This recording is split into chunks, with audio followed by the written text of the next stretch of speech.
Welcome to our September 13th Town Board meeting. Called to meeting in order. Pledge of Allegiance. Please rise.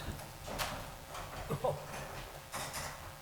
pledge allegiance to the flag of the United States of America and to the republic for which it stands, one nation, under God, indivisible, with liberty and justice for all.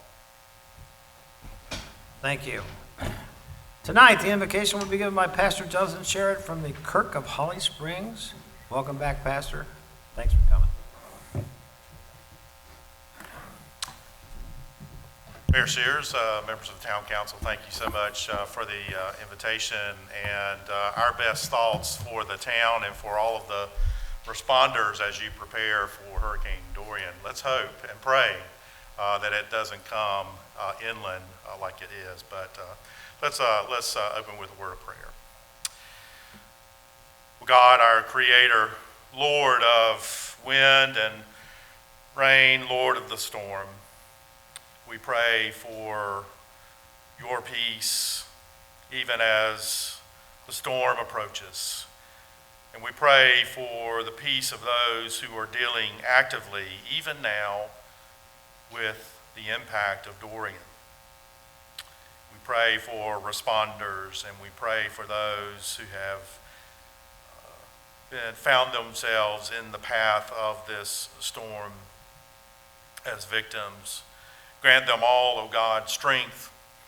And as we in our own state prepare, and in our own communities in our state prepare, grant us calm in the midst of the storm, and be with all those who will place themselves intentionally in the path of this storm to serve others. And now, God, we pray for the leaders of our community here.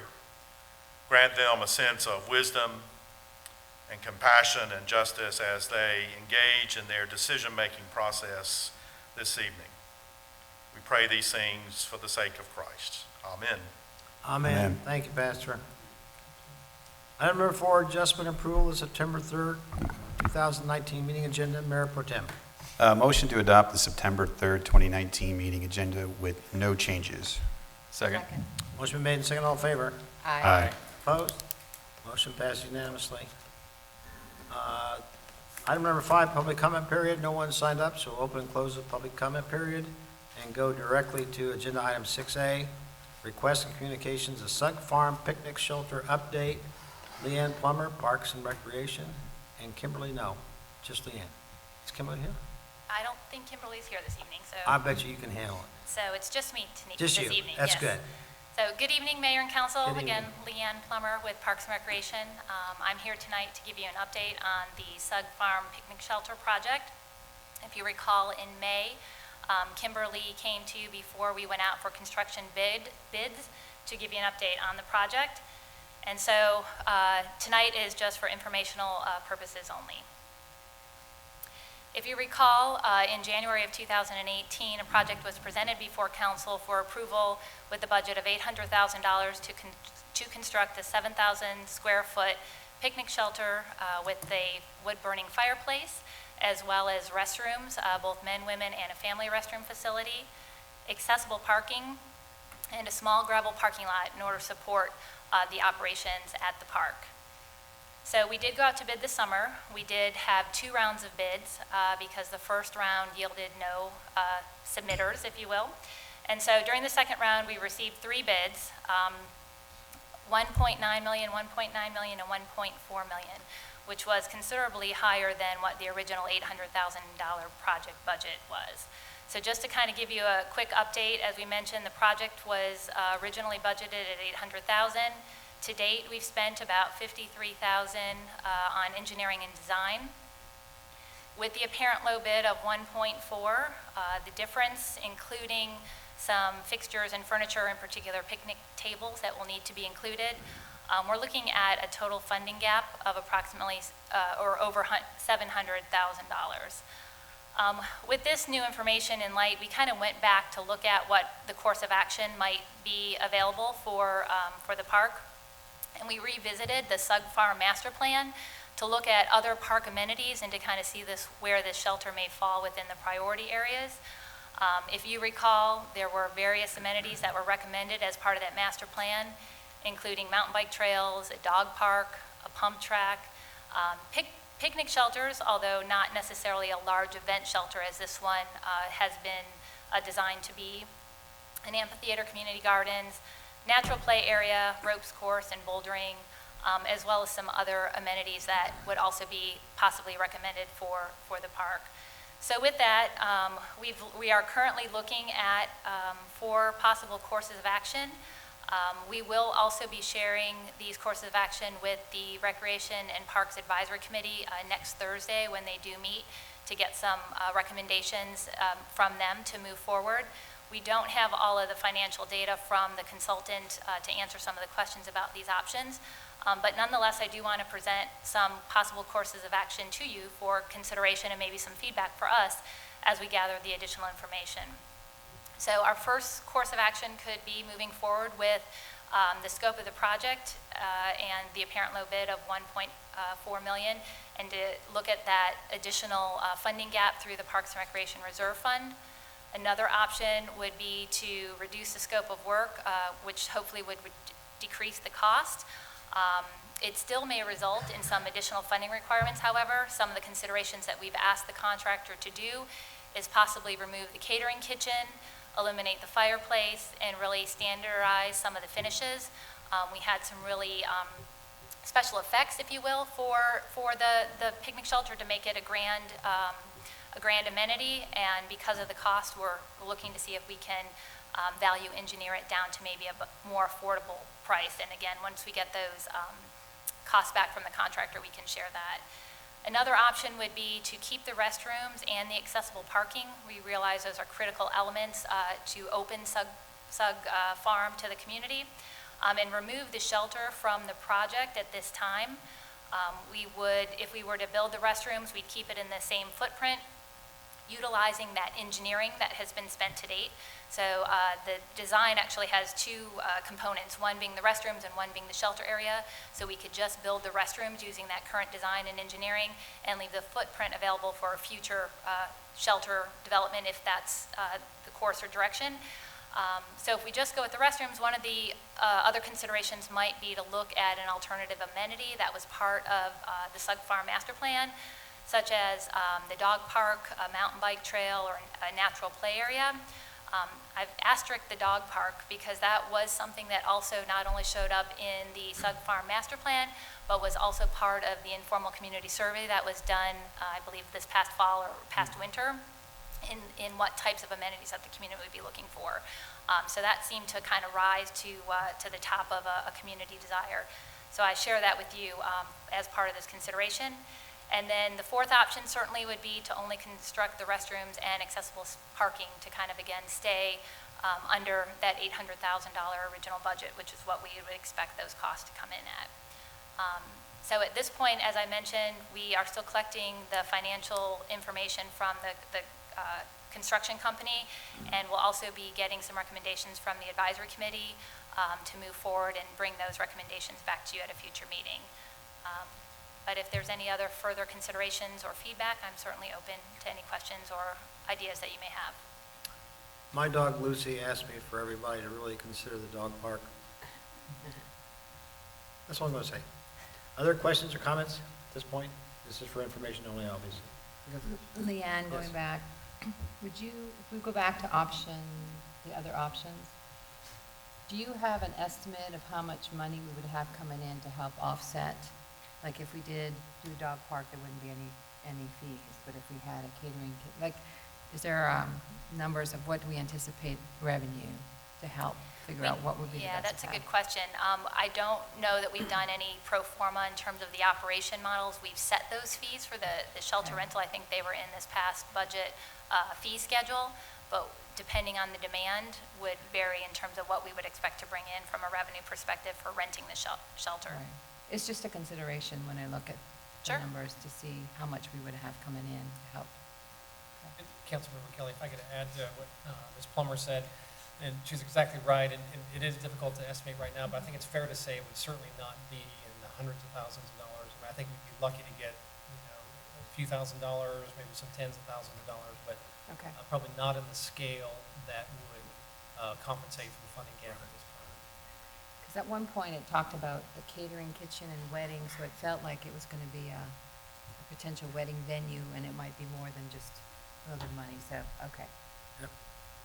Other questions or comments? If we're looking at course of action number 2, reduce the scope of work, if we were to reduce it, would we be able to add these things later? Or it would just be more of a simple structure? And if we wanted these things, we'd have to do a whole other, Yeah, depending on what was specifically changed or eliminated, again, the concept would be we'd use the existing design drawings, but eliminate some of the different types of finishes. Right now, the catering kitchen would be an empty shell. We're not going to, that space would still exist, but it wouldn't be outfitted with the drains and all the equipment that would be necessary. I suppose the fireplace could be built after the fact as well, but as you know, sometimes there's more cost in doing that after the fact, too. So Leanne, we only got one bid? We received 3 bids, 2 at 1.9 and 1 at 1.4 million. That was the apparent low bid. And that's the construction company we're working with to value engineer some of these options for us to give us some deducts on what their quote was. So once we get that information back from them, we can share that. when do you expect that information? We met last Friday. He said he'd get it sometime this week, but we haven't received Okay, it so yet. in time to talk to the Parks and Rec Committee? Yes. So that's what I'm kind of, we talked about this, waiting for us to bring it to them, let them hear about Weigh this. in Because as this well. just came in and they wanted us Right. to get it to us, there was no time. So yeah, I think it'd be a good Certainly. idea, then come back. Because you don't need anything from us No, right this away. is just for information and Okay. if there was any feedback or discussion. Okay. Leanne, sorry, I'm trying to work through these numbers. So when we had the estimate at 800,000, we felt pretty good about that estimate. I remember asking about it. What changed? Is it material? Is it labor? Is it, like, why is it so much more? So as you may have realized, I think a lot of our construction costs are just coming over significantly higher. I think the demand in the area for construction is so great. That was even part of the reason we didn't get bids the first go around. This was kind of considered a small project for some of the construction companies that were looking at it, based on what, the development that is going on in the region. The engineer who initially, I think, estimated what that figure would be said, we thought, well, is there one item in particular that seems out of proportion? All of them were running 20, 30, 40% over what he would have estimated in the breakdown of the line items. So overall, the costs are just much more expensive. Okay, thank you. Yeah, Okay. sure. And Anything else? if we do go with option 3 and do a different amenity, will it have to go out for bidding again? Will we have to essentially repeat this whole process? So I think we would, again, value engineer the restroom and the shelter project, if you will, by just eliminating the shelter, because that design exists. They already have a cost for us for the restroom and the accessible parking. Depending on what the other amenity would be, we would probably use a different contractor, and so that would be a different project. Same budget, hopefully, within that budget. Makes sense? Is there a timeline on the bids? When do we have to give them an answer? Are they open-ended? 90 days, Okay. and we open the bids on August 21st. And do we have a timeline on when staff will be coming back with some of the bond projects for the remaining dollars? I'm just wondering if this could be something we tackle at the same time, trying to look at that funding, look at the funding we have allocated for this, the remaining Parks and Rec reserves, and Sure. We're doing a lot of preliminary work for those big projects, including the land acquisition and bringing a consultant on board for the greenways. So I don't have a timeline for you, but we're certainly working on it behind the scenes quite diligently. okay. Okay. Good? Thank you. Look forward to hearing from the committee. Thanks. Thank you, Leanne. Thank you. Appreciate it. Agenda item 7A, consent agenda, Mayor Pro Tem. Motion to approve the consent agenda? Second. Motion been made and seconded. All in favor? Aye. Opposed? Motion passes unanimously. Thank you. Agenda item 8A, new business groundwater resource study by Wake County and U.S. Geological Society. I think it's not Nancy Daly. So it was Nancy Daly, now it's Leanne Palmer. Nancy is here. I'm going to introduce Oh, okay. Nancy Sorry and about kind of that. tee it up for our friends from Wake County to come and talk about this project. I thought I saw her. Hello. So good evening once again. This project comes before you as staff was contacted by Wake County last month in their hopes to have a partner to expand their network of a groundwater resource program that they're considering.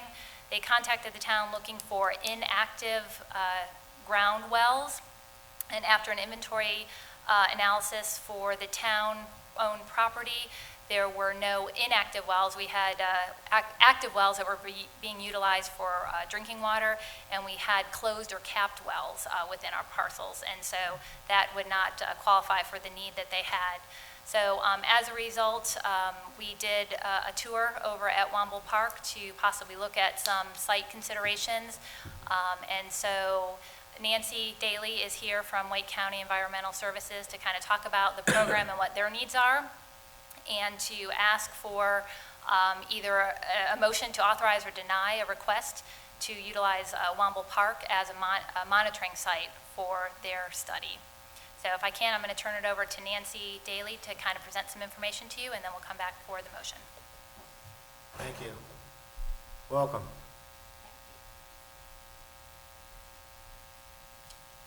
Thank you, Leanne, and thank you, Mayor and Council, for allowing us the opportunity to speak with you tonight and provide a little more information. Leanne has been great to work with, and when I reached out to her several weeks ago, she was very helpful and suggested that it might be helpful to present more information about the study and provide greater context of why we're doing what we're doing at the meeting tonight. So Wake County growth projections are expected to double in the next 40 years from 1 million to 2 million. So as many of you know, this brings with it a lot of land use changes and demands for water. And one of the things that Wake County has been exploring is how can we better plan and look at water sustainability for the future. And as we looked at opportunities to do this, we had an opportunity to partner with USGS in a cost share funding project to look at a groundwater resource assessment study that I'll present more information on now. So just to provide an overview of the study, it's two phases. We will be, the part that we're approaching Holly Springs with tonight is phase 1 groundwater study. And again, we're fortunate to have USGS as a cost share partner in this project. And what we would be looking to do is establish a groundwater monitoring network. Again, while municipalities and community wells and many others that serve large, provide public water for large groups are required by the state to develop a water supply plan, that is not the case for private groundwater users. And so what Wake County would like to do is to get a better understanding of what the groundwater supply is the county so that we can think holistically about our future water use and what our demands are. So not only thinking about groundwater, but then eventually looking together with the surface water and what that looks like. The first step of that would be developing a groundwater monitoring network, and that's why we approached Holly Springs why we're here tonight. This will help us develop a groundwater model that will allow us to have a tool to help better plan for future scenarios, again, given the population growth and demand. So this phase 1, in which we're partnering with USGS and the groundwater, development of the groundwater model is expected to take 5 years. The Board of Commissioners approved this study in January of 2019, and so we have been working diligently to identify existing wells throughout the county to fulfill the groundwater monitoring network. And then where we haven't been able to identify those wells, we're looking to drill new wells. And again, just to provide greater context of what this study will provide, this is phase 1. Phase 2, we're looking at years 5 to 8, would be looking ahead to work with a private consultant and integrate both the groundwater and the surface water so that we can look comprehensively at a 50-year water supply plan for the county that, again, it's hard to separate groundwater and surface water, when you're in the stream, it kind of all comes together, and we need to really think more holistically. And so the idea is to work with our municipalities and partners and look at a more integrated approach for water supply for the future. So why is groundwater important? 1/4 of Wake County residents depend on groundwater and private wells, private well owners, and that is, of course, what Wake County regulates within our program in environmental services. And it serves as kind of a savings bank for water supply in general. Groundwater is recharged by rainfall, and it serves as the base flow streams during dry conditions. So again, it's kind of fundamental and a foundation for, how we look at water supply. The objectives of the study, again, first step is establishing this groundwater monitoring network. And so the goals that we had for kicking off the study is to identify 15 wells across the county in different hydrogeologic locations, that would provide a good sampling of the different geology and what that water supply is in those throughout that network. It would include one water quality sample early on, and that's really just to focus on groundwater tracers that would help us identify, better understand the groundwater in that particular area. And then we would generate a groundwater recharge map. That's again going to help us understand, the water supply throughout the county, and then will be important information to feed the groundwater flow model. This groundwater flow model will then be an important tool for planners throughout the county to look at different scenarios with planning and zoning as growth expands and what the water capacity is and some of the decisions that we make. This is just an example of some of the data that will be captured throughout the groundwater network. We do have, we've got 11 wells, existing wells that are currently in the ground and already collecting data, and then we're in the process of outfitting the last 4 wells. They collect 15-minute interval data that provide information on impacts to groundwater system, community well pumping, connection with nearby surface waters, allow us to look at rainfall response and seasonal extreme trends. And so, again, all of this is going to help inform us as we look at water planning decisions and water resource decisions moving forward. A couple of these graphs are some of the examples that are on existing wells now. The bottom one is actually Rocky Branch, which is located on NC State's campus. Some of you may know it's adjacent to the Greenway. And again, it's kind of a publicly visible well, and it's actually serving as also an education tool for some of the professors and the researchers that are working there to help they can go online and look at this data and kind of see what's going on with the well there. We've got lots of partners already that are helping us move this project forward. You can see on the map here, all of these stars kind of represent the wells that we're working with. The green wells the green stars are existing wells that we were able to identify, and those include partners with City of Raleigh, Town of Cary, NC State. We're working with Wake County Public School System.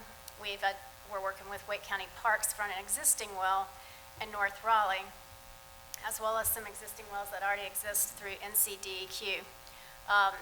We also are working with Wake County Parks and Recreation to help fill in those gaps that we weren't able to find existing wells. So we have currently drilled 3 wells on parks and open space land in Wake County, Crowder's Park just down the street, and around Zebulon and Mitchell Mill, and then at the newly named Beach Bluff Park and Fuquay Arena.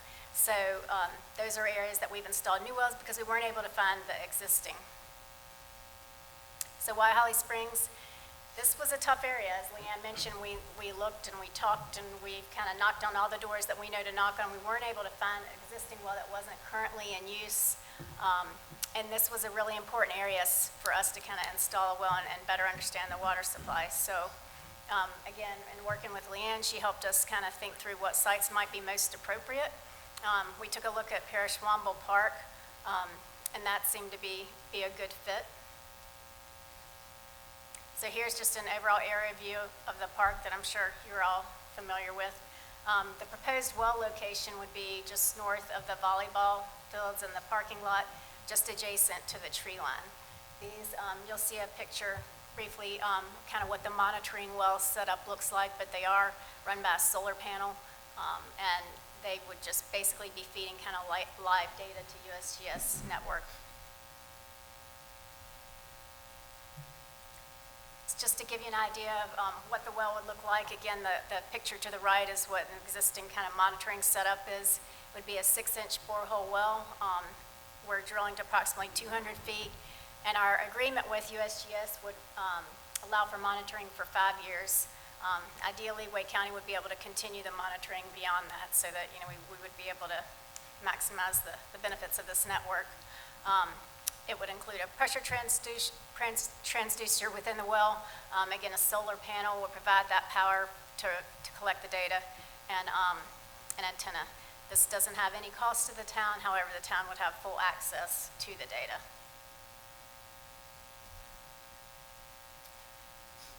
What are some of the impacts that you can anticipate?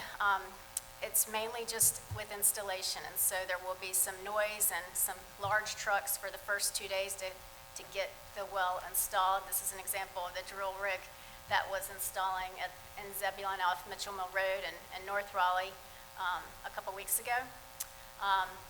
The timeline, the site installation, the driller's been able to get these wells in a day. And then, again, generate logging and some of the pump well discharge information, getting all that set up. USGS works on that, and that can take up to a week. At that point, once the well is installed and all the equipment is implemented and ready to go, USGS would visit that site quarterly, just to make sure everything's running correctly. Some of the benefits that Holly Springs and our partners can expect from this project, again, there will be public access. This information will be available on USGS website, live data from the well, as well as there will be 2 reports published as part of this study. There's certainly an opportunity for public education outreach, depending on how much, especially for some of the wells that we're installing on Wake County public parks and other areas. It's up to kind of those entities of how much they would like to provide that education, with the opportunities there to put additional educational signage and a learning opportunity for the public on why groundwater is important. And then, most importantly, really the reason we're pursuing this study is, again, just a better understanding of water resources within the county, the groundwater, and how that integrates with surface water, and so that we can better plan for future generations. I would like to introduce Evan Kane as groundwater manager here at Wake County, and Dominic Antolino is our USGS project lead on the project. And so they're key and valuable, and so they also, if you have any questions, that will also be able to help with that. This was a similar presentation in a way that we did in Health and Human Services over in Fuquay about a month ago, or maybe 3 or 4 weeks. The importance of wells kind of stunned me, of how many wells we have in the county and what the concerns are. So I just wanted to add that.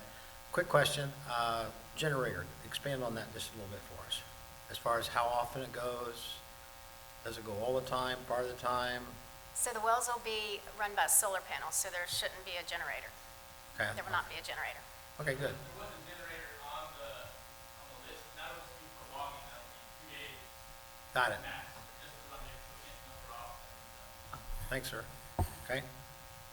Other questions or comments? Is that spot in an area that's already open, or is it an area that you're going into the woods and cutting? It is right, we would be installing right on the edge of the wood line, because one of the requirements for the solar panels, we need that light. Okay. So we're trying to kind of keep it as far away from, interfering with any public access, but at the same time, in a point where we can still get that light. So it was really kind of an ideal location. Okay. The upkeep of the grounds, because there was pine straw, will you be responsible for making sure that the area is, mowed, or is that the town's responsibility to do that once the well is up? The area that we're looking at installing a well would just be, it's kind of a grassed area right now anyway, that's Okay. currently maintained. Okay, so it's already in our maintenance cycle. Okay. No. Other questions or comments? Nope. Good. Good. Thank you. Thank you. So there is a suggested Right, one motion more. for the council to consider. Suggested motion. Any comments before? Again, Seeing not, want to tackle the motion? I can do it. Motion to authorize request to utilize Wumble Park as a monitoring site for Wake County and the United States Geological Survey groundwater resource study. Second. Motion been made and seconded. All in favor? Aye. Opposed? Motion passed unanimously, and thank you for coming tonight. Nancy, thank you. Thank you. Agenda item 8B, new business, Board of Adjustment midterm appointment. Ms. Linda McKinney.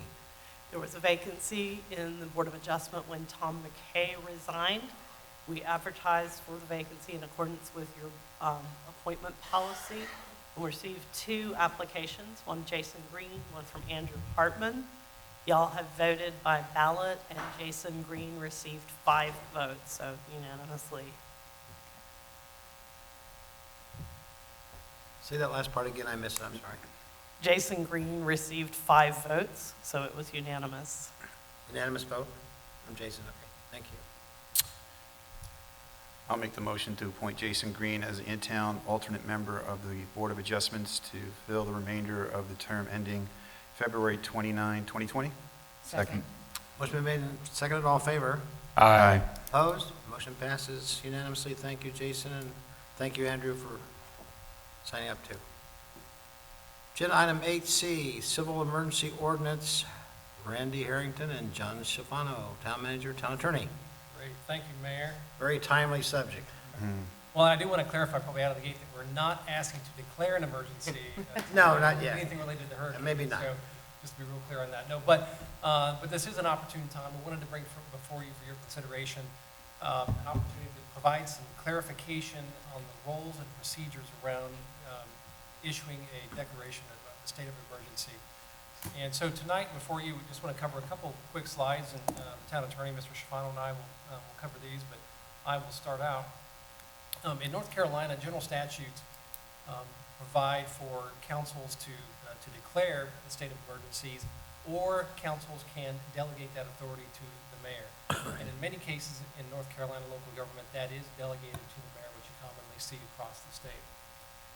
And the reason for that is to promote efficiency in times of an emergency when really a full meeting of the council is impractical or unable, and time is of the essence in terms of moving forward with certain public safety measures to ensure that we have public safety order, and our police and first responders can do what they need to do out in the community. So tonight, the requested action is to enact ordinance 19-09, authorizing the mayor to enact an emergency declaration. I'll give a few details about what that would look like. The general statutes do outline specifically what types of restrictions or actions can be taken when this type of emergency declaration is entered into. And some of those could include, but I want to be very clear about this too. I say could include. It doesn't have to include all of the actions. It can include 1 or 2, or only 1, or it depends on the situation and what type of public safety needs are needed for that particular emergency. But possibilities, these again are outlined in the general statutes, for closures of roads or closures of certain areas of the town, limiting parades or assemblies, limiting alcohol sales, gun sales, or gasoline sales, establishing a curfew, or establishing mandatory or volunteer evacuations. Those are the components that are outlined in the general statutes.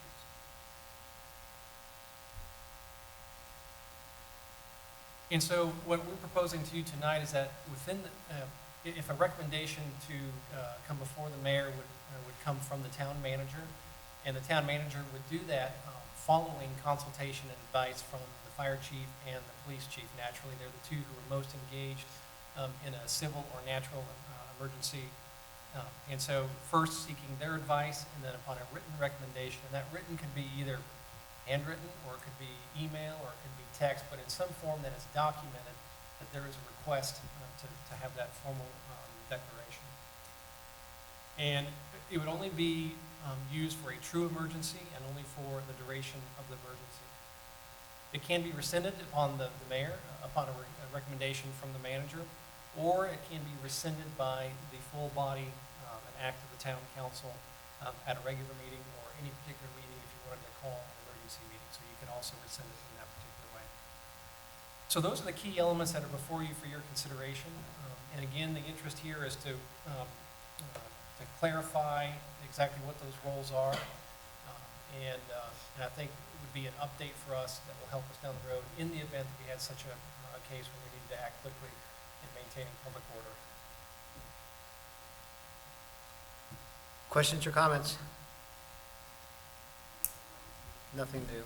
I think there was some question, just to clarify that, if the mayor is unable to perform that action, then the mayor pro tem is allowed to do that. That is correct, Councilmember Billotson.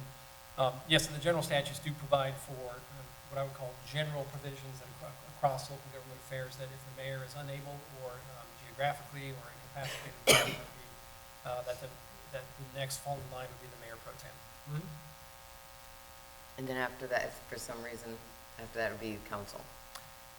I believe so, and I believe it would probably defer to the senior member, but I'm not sure if our town attorney would. It's not a vote? Yeah, I think if something happened, there's no Secretary of Defense, there's no hierarchy like there is in the White House. I think you just have to hold a special meeting, emergency meeting, and Yeah. the council would have Okay. to meet and declare it. But the general statutes just provide that the mayor pro tem acts as the mayor in the event of the mayor's absence or incapacity or inability to act. So,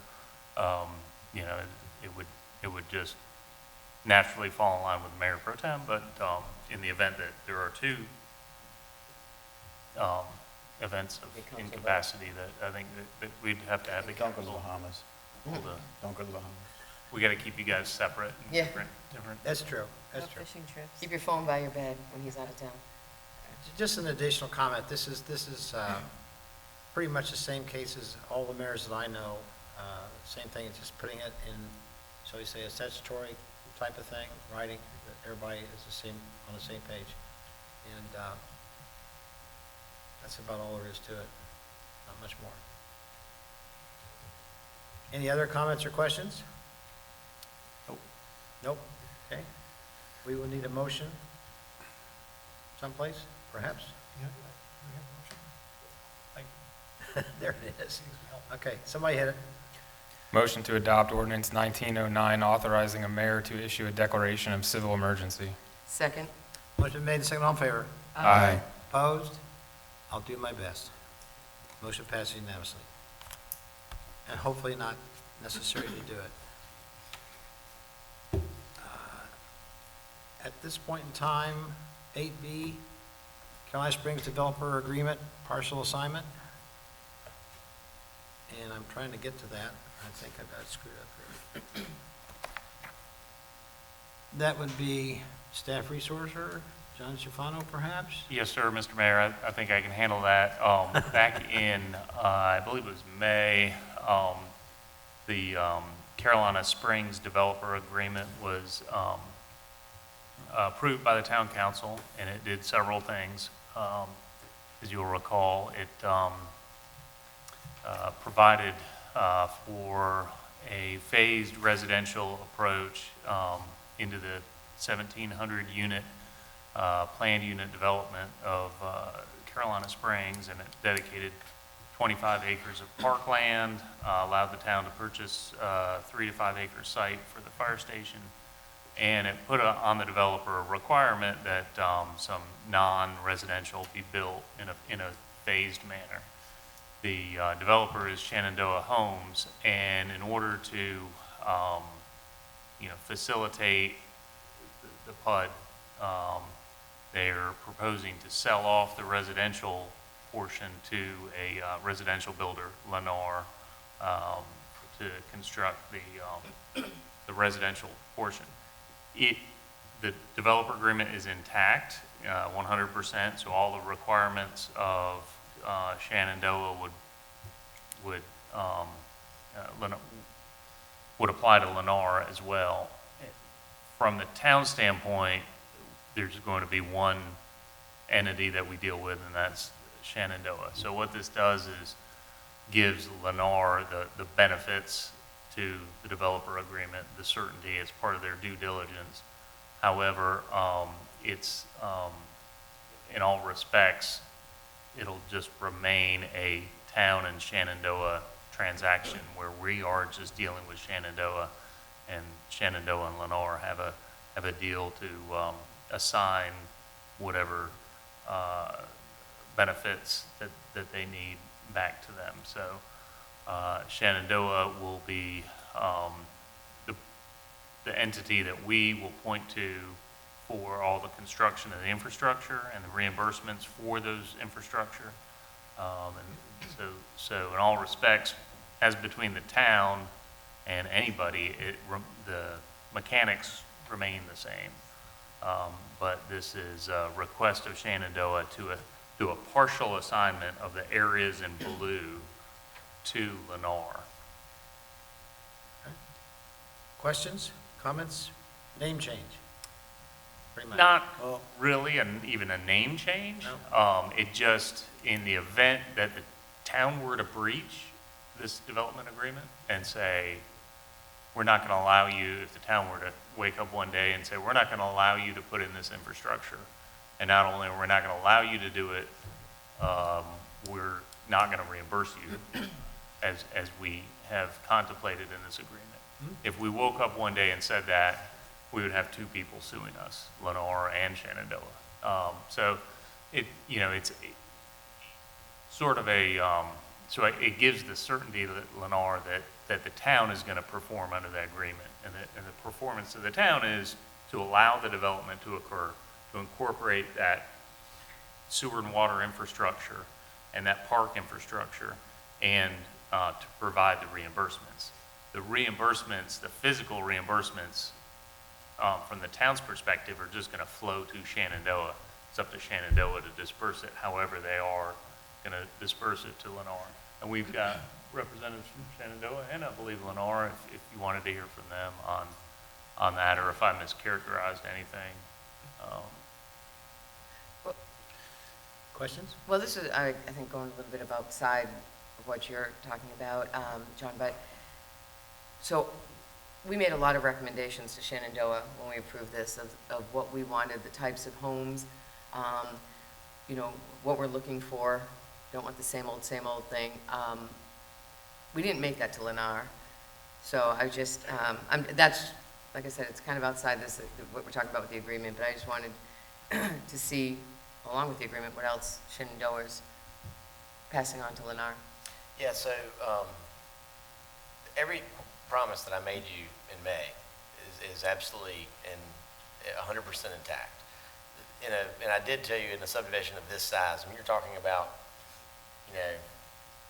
hundreds and hundreds of millions of dollars. And it wasn't just going to be me. And I think I remember telling you guys, I was talking with people in advance of this, trying to take different developers and different pieces of the puzzle. Lennar is the largest home builder in our region. They have the horsepower to make this a success. One of the things you really don't want is a company coming in here and kind of going at it halfway, and then 2 or 3 or 4 years later, we end up not getting the results we really want. Now, as far as the look and how this, the feel of the community, you guys, quite honestly, still have many bites of the apple of that. So we're coming in for our master plan, which will have to have architectural standards associated with it. So those things are all just now happening. So whether it be Shenandoah or Lennar, so if you look at, just to kind of explain how this is broken up, the blue area includes the town park, and then will also contain the majority of all will contain all of these single family detached housing. There will also be a number of townhomes in there, and then the yellow areas, not excluding the one to the north of Highway 1, but the yellow areas will be apartments, and then of course the Innovation District, which will not be apartments, that will be the Iceplex along with hotels and office. And then you have the town center, which will also not be apartments, but will be a retail focus. Now that's what the applicant of the original plan was Shenandoah, but Capital Properties is the entity that we do most of our development in, and then Shenandoah just builds the houses. So it's probably going to be branded more of a Capital Properties neighborhood. But that being said, the Village Square, or part of the Village Square, which is the red portion, is actually going to be a joint venture between us and Lennar. At this point, it's too early to be able to know exactly within that little We don't have a site plan approved by you guys or by the town, so we have to get in there and get that approved, and then once that happens, we'll be able to section out which ones are gonna be apartments, which Capital Properties in Shenandoah will build, and then which ones will be townhomes, which Lennar will build. So, all this is, you're still dealing with me, you're still dealing with Shenandoah Homes, Capital Properties, you're dealing with David Stallings, really, okay? What it does do, though, is it gives Lennar the reassurance that they are also kind of going to be allocated a some portion of this. Now, that's coming through me, through submissions that I do to you. And essentially what that is, there are four major parts of this agreement, the infrastructure reimbursement agreement. One was the sewer reimbursement, okay, which Lennar and I are splitting, okay. One is the Parks and Rec park donation, which gets a certain amount of credits associated with the Park and Recs fees, which we're literally dividing between all of the units. So if it's 1,000 total units, if they build 500 houses and I build 500 apartments, we're splitting it right down the middle. The fire station is all me. That's me, I'm carving that out, and that goes to the town through a donation, but then is essentially paid for through, Diane always likes to tell me this, is paid for through the fees.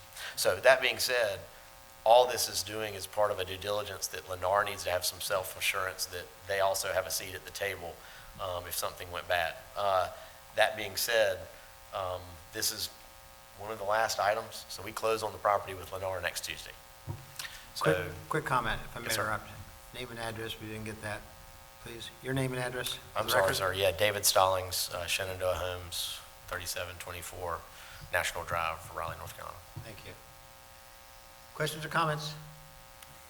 David, I think I mentioned to you, I went back and watched both the April 2nd and May 7th videos and wrote everything that you said. Yes, ma'am. Just wanted to make sure I understood God, that is scary. the relationship with Lennar, because this is it's a That's- big deal to us. Very big and- deal. And you asked for a leap of faith, you I asked, did. you said that you would work between your management, between the Wall Street company. I mean, you did promise a lot to assure us And that I'm this was promising the. it again. Okay. I just want to make sure, does Lennar, have they watched those videos to see what the town is expecting? Because you talked about exceptional houses and maybe age-targeted and affordable and sustainability and great. So that's all I. So here's what I'll tell you, is that the first day after, not the first day after the meeting, but within a week or two after the meeting, I was in Joe's office, that's Joe Conlon over there with Lennar, and he said, David, I watched the entire thing last night. So he did watch it. They are very aware of what we're trying to achieve. They also know we've had several meetings about architectural standards. In fact, we met again with Withers and Ravenel. You remember the guys that were helping us on the engineering side. They're going to be putting together those architectural standards. We literally, we also are aware that, Holly Springs is a town of, I don't want to get this wrong, but 16,000 people. Is that about right? 17,000? What is it? How many? 39,000. 37. 35,000. 35,000. 37,000. So 38, it's growing. Sorry. But so we're talking about adding 5,000 or 6,000 people, right? And that's a big chunk of change, right? And so we take that responsibility very seriously, and we understand that. And I do. The residential portion of this development will be one of the first things that starts it. But the Village Square, the Innovation District, getting the ISPEX on board, that is what we were talking about every day. So those things are all going to happen. And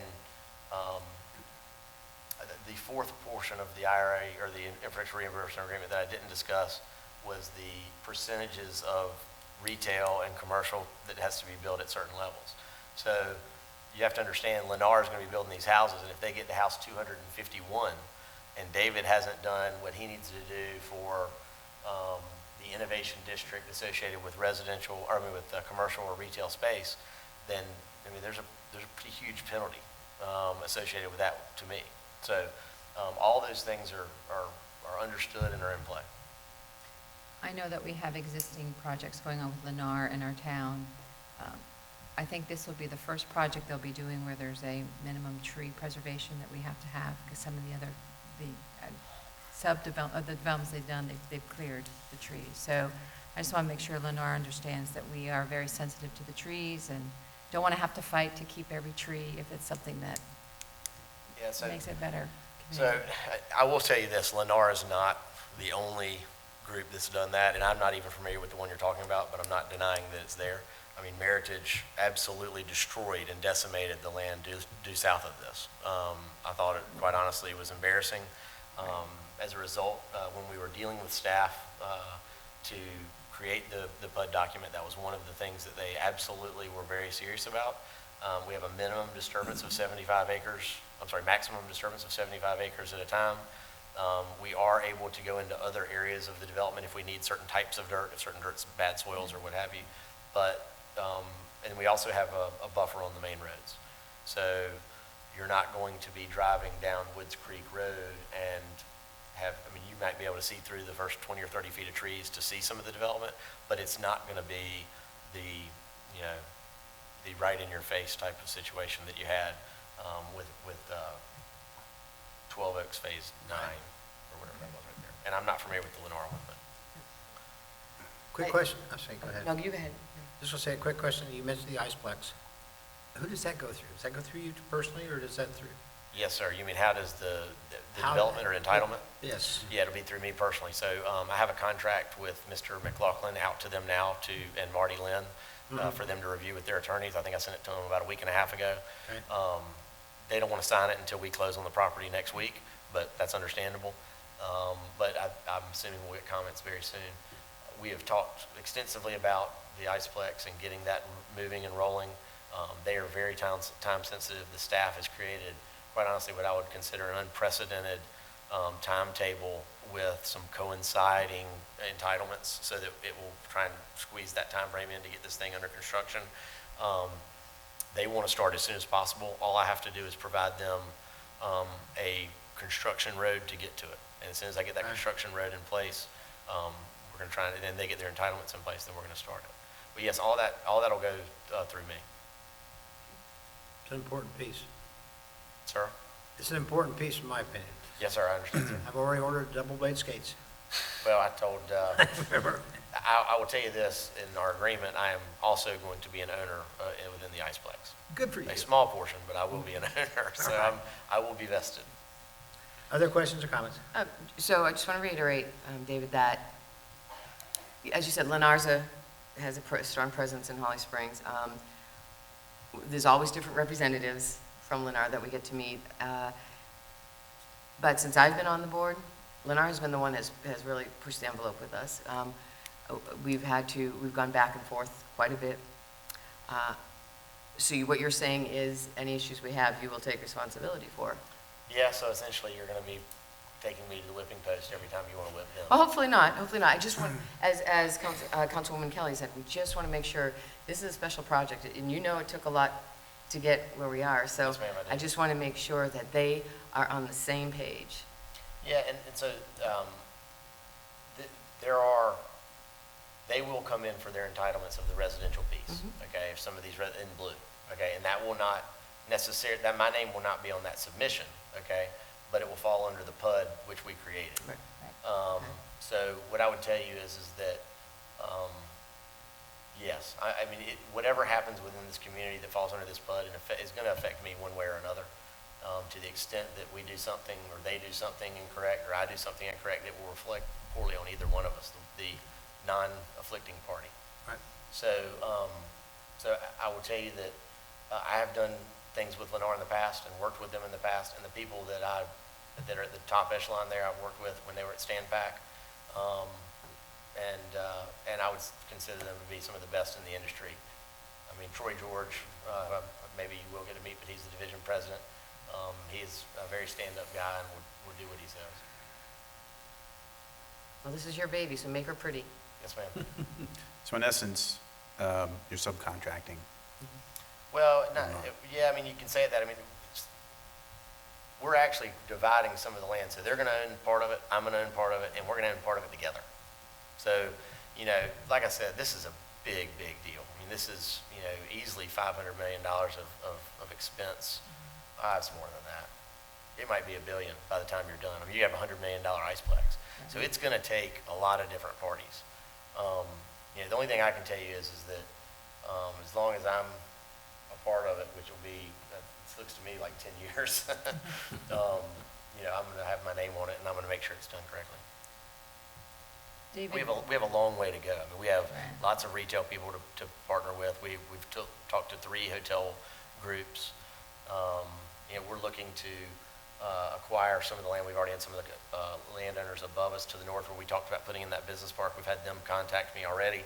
So we're probably, as soon as we can get this closed and start getting the first phase of the master plan behind us, I'll be working full-time on apartments, which we'll do right away, and Shenandoah will build those. I'll be working on going to places like ICSC, which is the major conference associated with retail developers and retail users nationwide. There's one a quarter, but there's a main one out in Las Vegas that's coming up in the spring, and we'll be at that one, and that'll be one where we'll kind of come out with a huge showcase of this is Carolina Springs, come and get it. And then the third part, which we'll be working on into the future, will be that acquiring of that piece of land to the north, where we'll come in and ask for a business park, which is what I think everybody wants, and you know, office and little retail shops at the bottom, but mostly all office, and getting some pretty cool stuff there.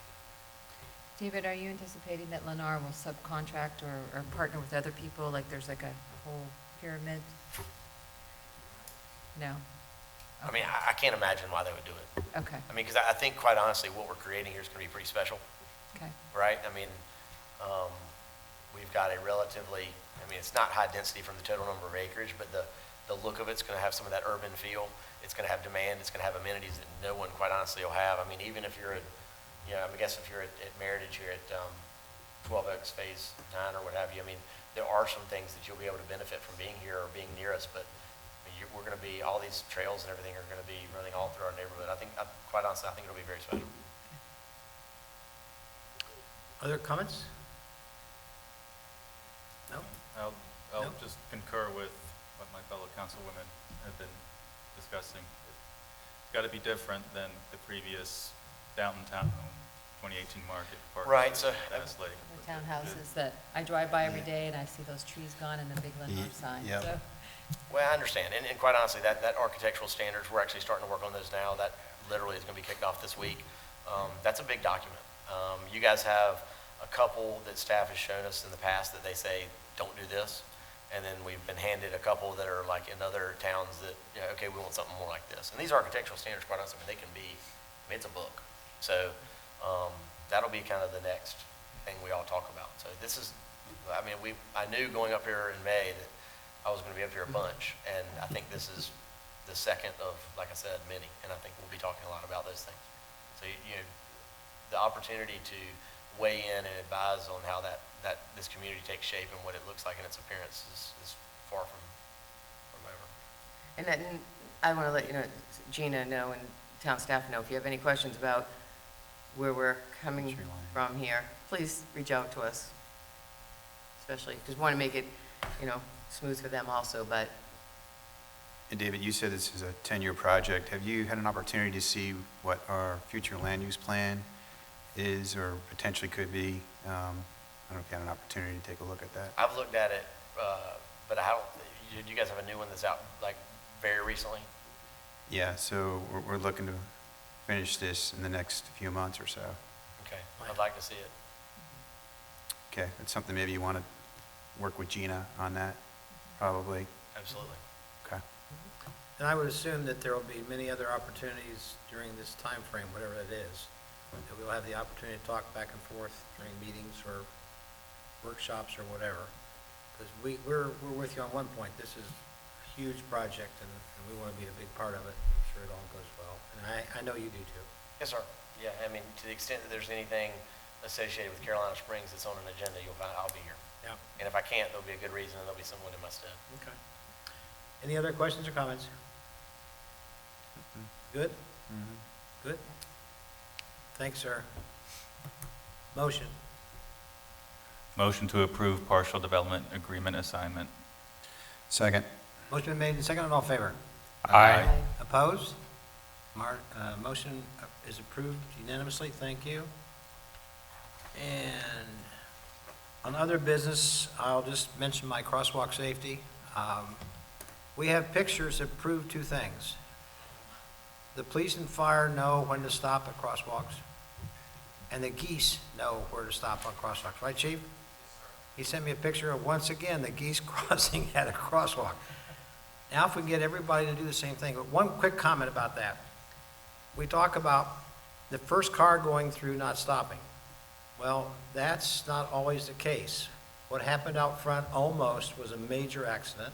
Didn't happen quite, but the screeching of the tires got my attention. I was outside at the front door. The first car stopped. The second car wasn't paying attention and came this close to smacking the car in front. So nothing changed as far as keeping on the crosswalk safety comments, which I will do. I may have some things to talk about with the hurricane, but I think you're going to bring that up too, so I'll defer until that. Maybe I have a few things to add. Who else? Well, going off that, Mayor, I actually was in Boston earlier today, and that exact same thing happened. Yeah. Right next to us, the car stopped for the crosswalk, the guy behind him hit the guy crossing. Luckily, it wasn't hard, he was okay. We all got out, but it happens. It's scary. Couple of quick things. Mr. Harrington, our council policy and procedure manual. I know it's been mentioned that it's a bit out of date, and we'd like to update that. So is that something we can work on coming up? Yep. If it hasn't already been started? Okay. And, Okay. Yes, the town clerk has been looking at that and doing some updates, and I think, yeah, if that's the wish of the council, we'd be happy to bring that back and talk about that a little bit more. Okay, all right, great. And also, is it the 12th, next Thursday, is the candidate forum with the staff. We may need to announce that there may be a quorum. That's all. Cool. Who else? I just want to say thank you to all the residents that came to the meeting this past Monday to meet with the county commissioners, county manager, about the landfill and the challenges that we're having. I'm grateful that they were here to listen and look forward to next steps. So we're going to definitely keeping the pedal on the metal on this with the county commissioners to help alleviate the dump smell. Good point. Just to follow up, I have been in communication with Commissioner Calabria, and he is looking to have a workshop together with the rest of the commissioners to talk about the subject. And I said I'm pretty sure that we would be interested in having some representation there to hear.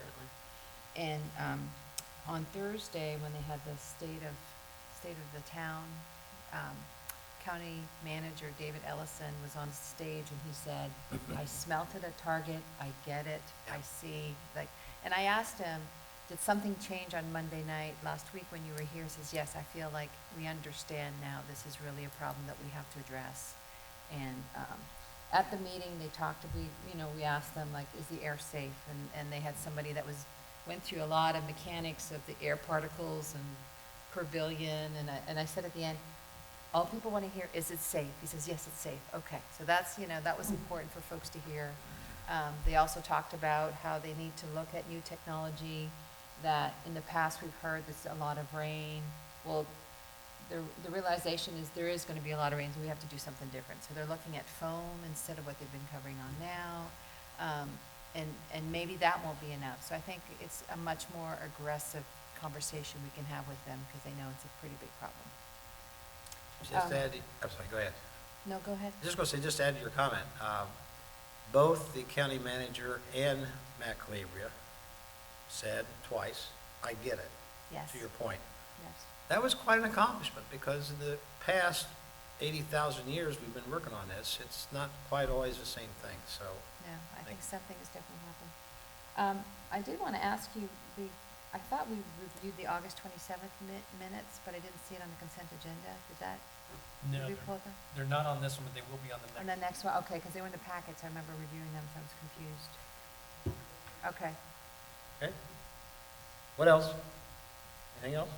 Last Thursday was a busy day. Myself, Councilman O'Brien, Assistant Manager Scott Chase were down at Duke Energy for breakfast they had for community leaders in the area. I think there was representatives from Cary, Apex, Holly Springs, Harnett County, Wake County, Lee County. It was a pretty well-attended event, but thanks to Duke Energy, for putting that on. It's always good to hear what they're doing down at the plant down there, their operations, and they did a little simulator tour after the fact. So good teamwork building down there. Yep.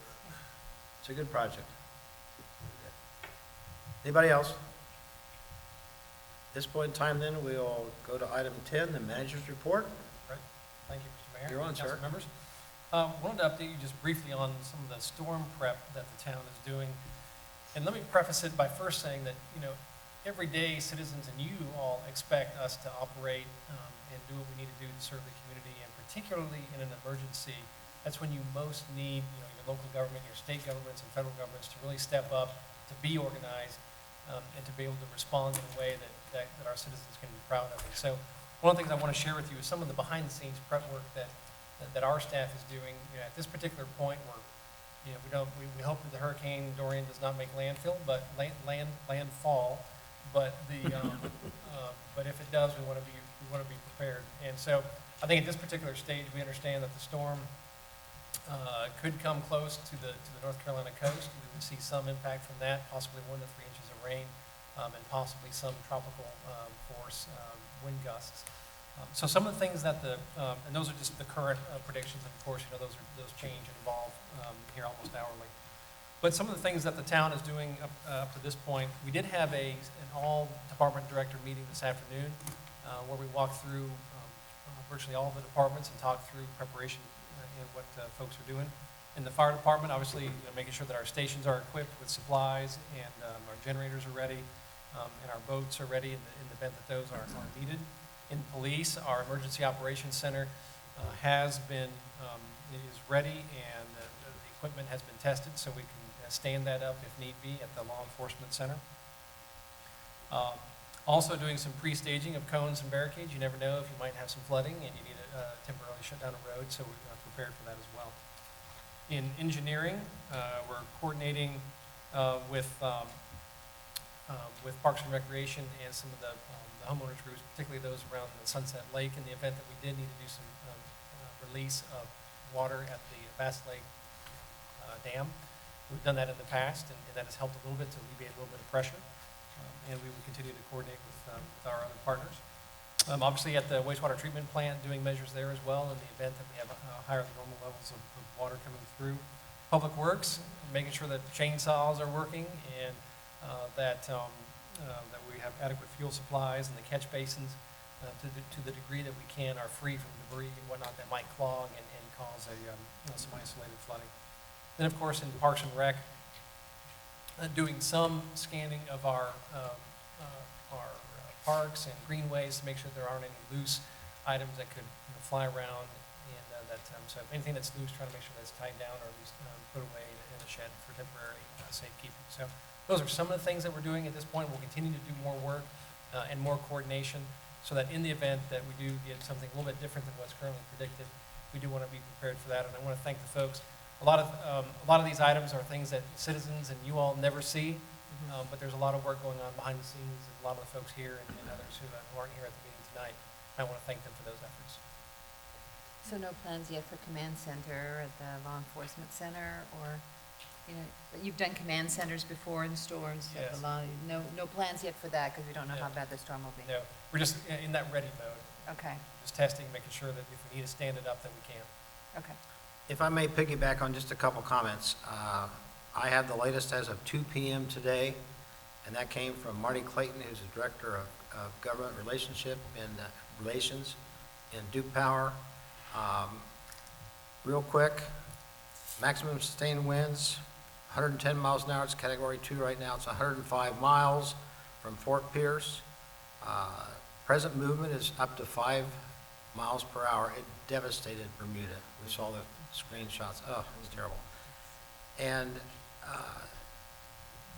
we were expecting, and this can all change tomorrow morning or maybe tonight. We're expecting to get a little bit of this Thursday morning or afternoon, and maybe even on Friday. We've got that kind of information. And the irony of this whole thing, I have to say it, the irony of this whole thing is, for those of us who were here 23 years ago, on Thursday, it will be the 23rd anniversary of Fran. I told my wife we'll never see a hurricane because we're 50 miles inland. She still doesn't believe a word I say. So that's the reason. But we're not hoping for the same thing as Fran, that's for sure. I don't think it's even Devastating. anything except an irony. So, thank you. All set? That's all I have tonight. Okay. Closed session, Counselor? No, sir. Hear a motion? Motion to adjourn. Second? All in favor? Aye. We could do it every time. Thank you. Hour and 10 minutes. I need to go make a